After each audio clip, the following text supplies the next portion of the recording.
ongi etorriak osasuntsu eta pozik programara, eta gaurkoan Ibon Gurrutxaga medikuarekin etxeko toksinei buruz hitz egingo dugu, eta ze puntutara arte diren hauek kaltegarriak edo ez hainbeste. Orduan, kaixo Ibon, zer moduz? Ongi? Oso ondo. Bueno, etxeko toksinak. Berez, zer dira hauek? Zer dira toksinak, etxeko toksinak? Bueno, leku askotan topatu ditzazkegu, ez? Adibidez, erabiltzen ditugun garbitzeko produktuetan, haragia edo frutuak edo mozteko taula horietan, plastikozko taula horietan, eta beste zenbait tokitan, bai. Baita gure etxean, eraikitzarako momentuan, adibidez, asbestoa erabili baldin bada, hori baita toksiko eta minbizia ekarri dezaken produktu bat da, baina, Ze produktu duzu? Asbestoa. Beitu? Bai, baina hori orokorrean nahiko segurua da, arazoak ekarri ditzazke, manipulatzean, eraikin bat bota behar baldin badute, ez? Zer da, horrelako zera hori, espuma moduko hori? Ez, da plastiko modukoak, beitu? Vidriozko fibrak dituena. Bale. Eta hori arnastean biriketan gelditzen da, eta kalteak ekarri ditzazke. Eta esan duzu hori garbitzeko produktuak, ez? Claro, horiek beharrezkoak dira, ez? Hori garbi izateko etxea, baina badaude orain ekologikoak direnak, ez? Hobe da horietakoak erabiltzea, kimikoak baino edo tradizionalagoak baino edo... Bueno, tradizional horiek azken finean ministerioko hainbat prozesu jarraitze dituzte ikusteko, pertsonetan eta animalietan adibidez kaltegarriak ez izateko aztertzen da, ez? Orduan, seguruak direla esan dezakegu, ekologikoak direnak, seguruak dira baita, baino gure ingurunean edo kalteak ez dituzte ekartzen.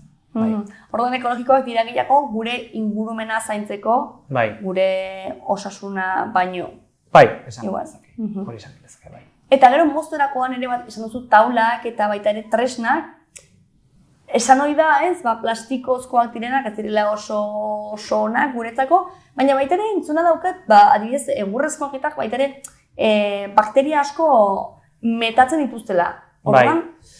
Plastikozkoak hori, esate duzunean, ez, mozten dugunean edo zerbait taula horren gainean mozten dugunean, mikroplastikoak askatzen dira, gure elikagaietan metatzen dira edo itxasten dira elikagaietara eta gero horiek inesten ditugu.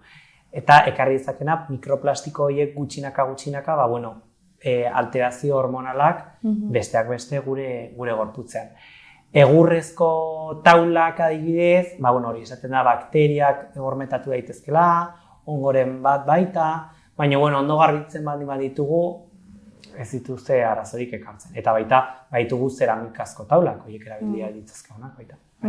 Orain, modan jartzen ari da, famatuen artean, hori mikroplastikok eta gorputzetik kentzeko tratamendua, ezakit pixka eta raroak direte. Ez dakit oso pisu zientifikoa daukaten, azterketa horiek edo proba horiek, bai. Batzen horiek ere beldurgarriak dira, ez? Horrelakoak hartzen dira modan. Printzipioz, ongi ez entzuten duzu eta ongi ez, mikroplastikoak kentzearena ongi, baina, karo, ez dakit zertan datzaten, baina... Arraro xamarre... Bai, ez dakit hori esate duzuela, ez dakit ze zientzia dagoen horren atzean, bai. Eta baita, gomendatzen dena da, taperrak, ez, mikrobinean... Plastikozko taperrak egia da. Hori, plastikozko taperrak sartzen baldin ditugu mikrobinean, baita beroarekin eta mikrobinoiekin, plastiko edo mikroplastikoak askatu daitezke, eta berriz elikagaietan itxasi eta gero guk irentzi. Hortarako modan daude baita ere kristalezko, vidriozko taperrak, edo taper batean daukagun elikagai daukagun janaria, plato batean jarri eta pasatu berru mikrobinean, edo zartagi batean berotu, edo... Eta gero, aireztatzearena garrantzitsua da, baina zen maiztasunarekin toksina horiek kanpora ateratzeko? Gehien bat aireztatzearena nik uste dut da virusengatik eta, baina, bueno, neguan eta virus respiratorio edo arnaz virusengatik. Baina elikagaiengatik ez dakit. Bueno, gomendagarria da hori etxaireztatzea, baina ez dakit horregatik. Osea, toksinak ez dira, adibidez, erretzaile baten etxean, erretzen baldin baduzu, gero toksinak, aireztatzen ez baldin baduzu, toksina horiek... Hombre, bai, tabakoa erretzen duen pertsona batean, hoberena izango dizuteke, etxean ez erretzea eta terrazan edo kanpoaldean erretzea. Bai, ze azken finean, ez metatzen delako baizik eta bera erretzen dagoen bitartean zuen baldin bazaude, esaten dena ez, erretzaile pasiboa esaten zaie eta jende hori baita minbizia izateko arrisku gehiago daukate, tentsio arteriala baita altuagoa izatea, kolesterol altuagoa izatea, erretzaile pasiboa izateagatik. Eta adibidez tabakoaren toksinak metatu daitezke etxeko paretan, sofan, edo ez da hori da gehiagizke... Bai, metatu daitezke eta gutxinaka liberatu, baina ez dakit ze neurrian hori kaltegarria izan daiteke. Ikusi dena da, kaltegarria dela, ondoan dagoena erretzen baldin badago. Baina ez dakit, galdetzezuna hori, ze punturaino kaltegarria den. Eta ze gomendio ditugu edo ze jarraitu beharko genuke hori etxean toksina gutxi edo izateko? Barazki, janari ekologikoak jatea, baita erabiltzen ditugun produktuak segurtasun neurri guzti horiek pasatu izana, ekologikoak baldin badira asko zobe, eta hitz egin duguna, ez? Taperrak, plastikozko taperrak mikroinean sartu, plastikozko taulak ekidin, hori. Eta baita hitz egiten ari da oraintxe, tefloiezko zartagiak ez erabili eta inox, azero inoxidablezko... Edo zeramikakoak ere entzun izan dut, ez? Bai, horri buruz hitz egiten ari da, baita asko zobe kozinatzen horrekin. Omen dutelako, ez? Bai, ni hori ere entzuna neukan eta duela gutxi gainera. Baina, joan marko gara, ez? Aholkuak entzuten, erne egoten eta... Eta bakoitzak alduen neurrian, horiek, ez, beretxean... Ea lortzen dugun. Erabiltzen, bai. Mila esker, berriro ere, Ibon, eta ongi izan. Hurrengo arte. Hurrengo arte.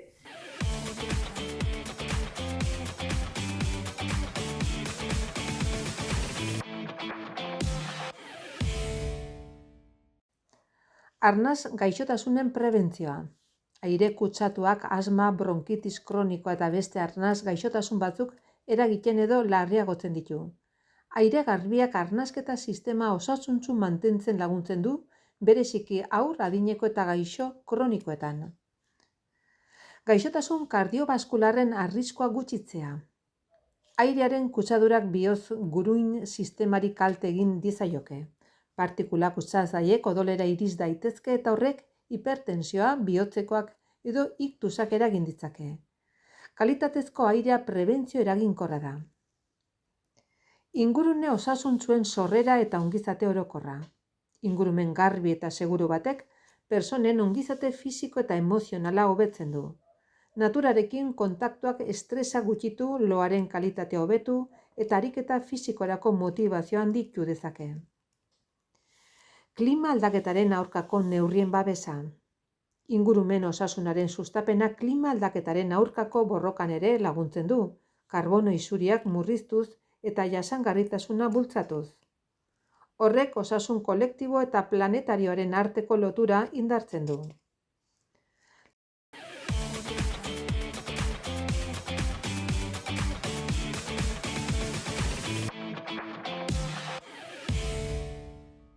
Orduan, kafea eta bestelako edari estimulatzaileak, ala nola edari energetikoak, zer eragin dute gure osasunean?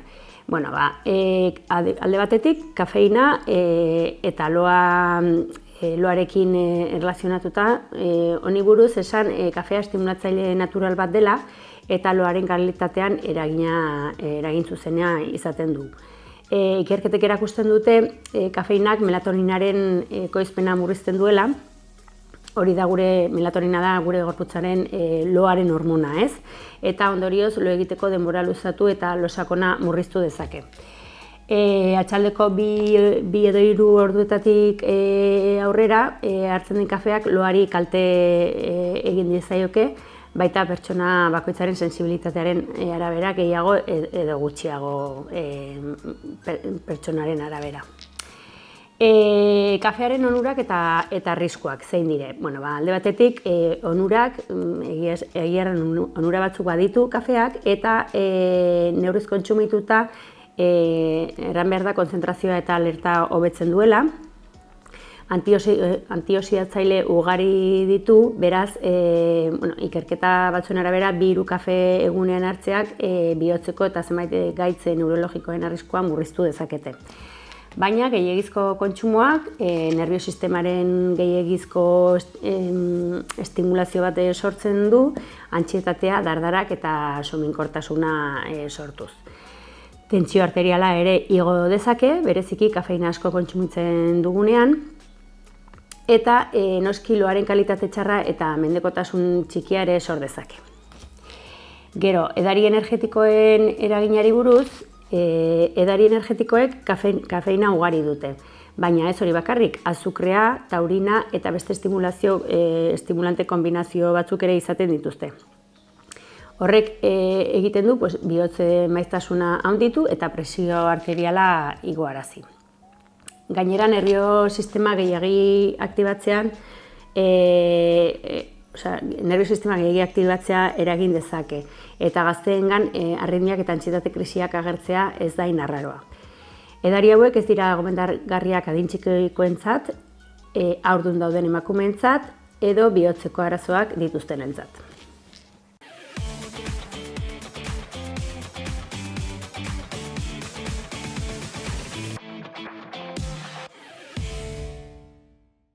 Hasiko gara hankak aldakaren más o menos zabaleran, eta ingo dugu kanpoko hankarekin bultza lurra, desplazteko gorputza beste aldera, albo batera.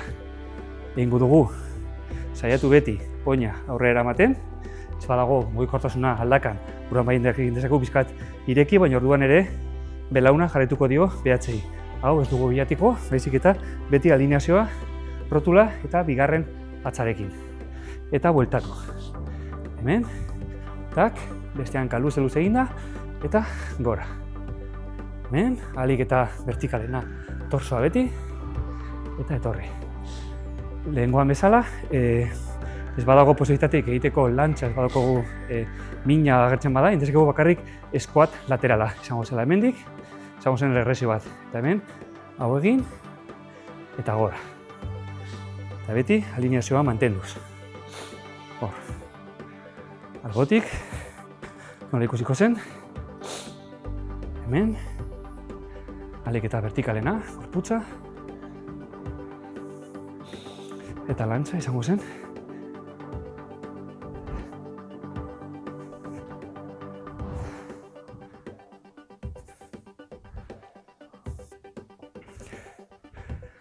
Kiroletarako erabili nahi badugu, gauza esplosibo bat bilatzea, indezakegu lurrean daukagun oina lurrean apoiatu dagoen denbora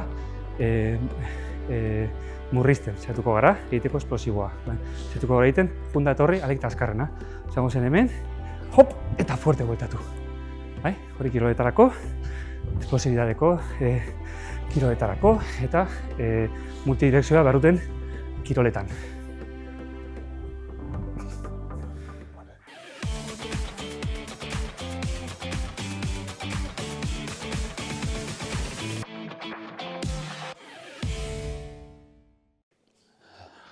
Azkeneko ariketa, arnasketa ariketa, espuma pilota honekin egingo dugu.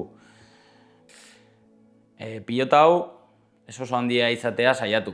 Hau baino txikiagoa hartu bestela, baino hau handiena. Orduan, lehen erakutsi dudan bezala, badakigu diafragma izterren barruetan dagoela. Esternoia eta saietzak. Hau, pilota hau, angulu honetan jarriko dugu esternoia amaitzen duen eta saietzekin amaitzen duen anguloan jarriko dugu. Hemen erdian, bale? Ukitzen badugu esternoia, badago gogor, eta hemen behan hasten da sabela. Orduan, hemen jarriko dugu pilota. Eta nola? Buruz bera jarriko gara. Orduan,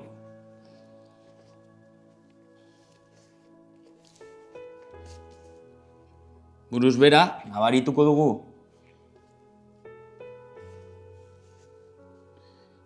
Non dagoen lekua, eta ez badugu oso argi, non jarri behar dugun, beherago jarri eta listo. Hor mina ez egin dezagun. Horrela, 3 edo 4 minutu gehienez egon gaitezke. Arnasketa txikiak egiten, eta sabela gutxinaka leuntzen edo erlasatzen.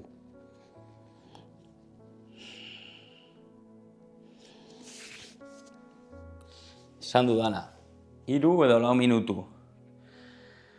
Beste gauza bat, mina izaten badugu normalean lunbaretan eta buruz bera jartzea zaila egiten bazaigu, jarri dezakegu ere bai, sabelean, behan, pelbis alturan, kusin bat, gure lunbareak kurba gehiegi ez hartzeko. Orduan, pilota, goian eta behan kusina. Eta hola, 3 edo 4 minutu.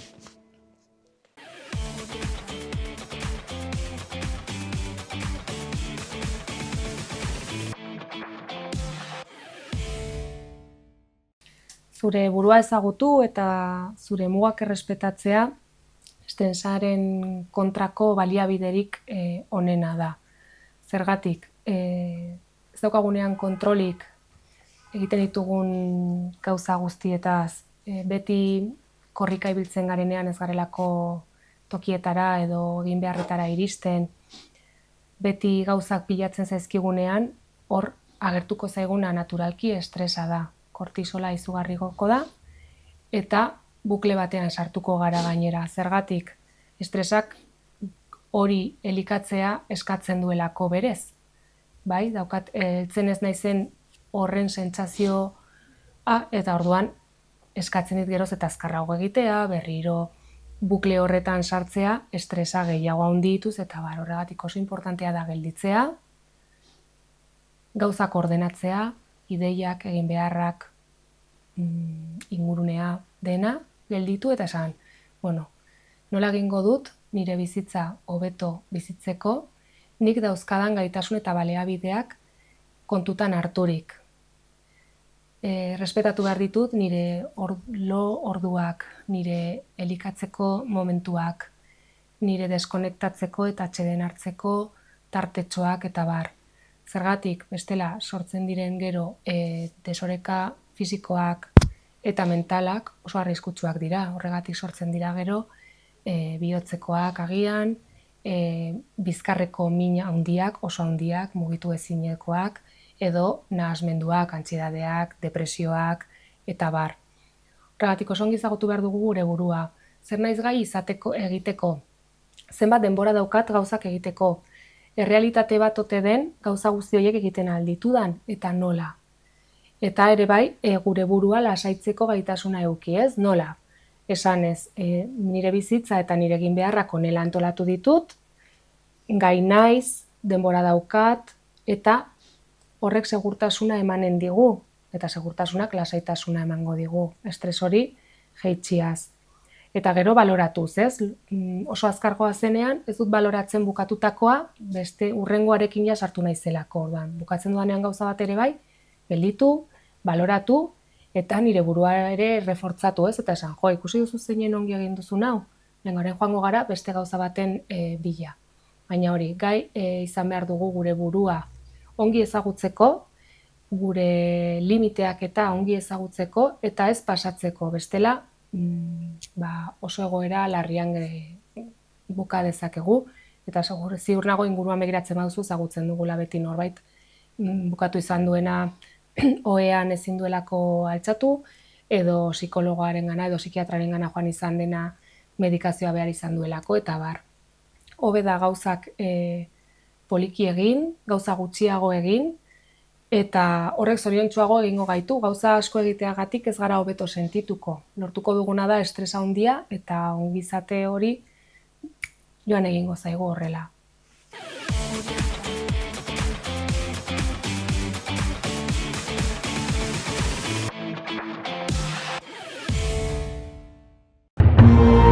Gobierno de Navarra. Nafarroako gobernua.